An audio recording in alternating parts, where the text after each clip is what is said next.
You know, people say, this guy worships his wife. Have you ever heard that statement?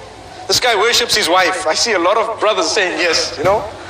That is not, the meaning of it is not worship as in rendering an act of worship for. No, all it means is he obeys his wife's instructions. That's what it means. And I can give you on a lighter note, and I really like this because it plugs in, we're all human beings and we like a little bit of, you know, humor sometimes. They say there was a king and he called all these subjects, the males, and he says, anyone who is ruled by his wife, come in this line. And whoever rules his wife, where, you know, the instructions are not obeyed, so to speak, or they come from you as a man, then you stand in this line. So the whole community stood in the wrong line. Allahu Akbar. They all stood in a line saying, no, if my wife sees me in the other line, I'm dead meat. You see? So what happened is, they all got one egg each, an egg. They were given one egg. And there was one man who stood in the line. I am the man. You know, in the house, I'm the man. So the king was so happy, at least amongst my subjects, there is one man who has such greatness, you know, meaning he has the quality, rujula, you know, he's a man, you know. So now the king gave him a horse, brown horse. And in fact, the king told him, choose from the horses you want. So he chose the brown one and left the black one. And he rode home, galloping away. Everyone else went home with one egg. So when he got home, his wife, he looked at her and says, do you know what? She says, what? Today I got a horse because I am the boss. You see? I got a horse because I'm the boss. She says, okay, that's good. Excellent. So you're the boss.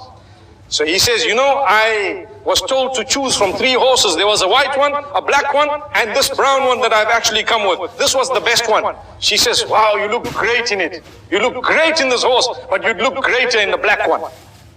He says, well, not a problem. I had a choice. I can go back and get the black one. So he goes back galloping to the castle. And he says, oh king. The king says, yes, what's happening? He says, I just want to swap my horse. He says, why? When I went home, my wife told me that you'd look better in the black horse. The king says, no problem. He took the horse and gave him one egg. Allahu Akbar. So the moral of this story is obedience. We're talking of obedience. People say you worship someone when you obey them. You know, people say this man worships his wife because he obeys. Wallahi, we don't even understand that the example of Allah is higher. We can never ever equate Allah with any human being. But we need to know that ibadah of Allah subhanahu wa ta'ala is also connected to obeying His instructions. And Allah will not tell you to do something that is detrimental for you. He won't.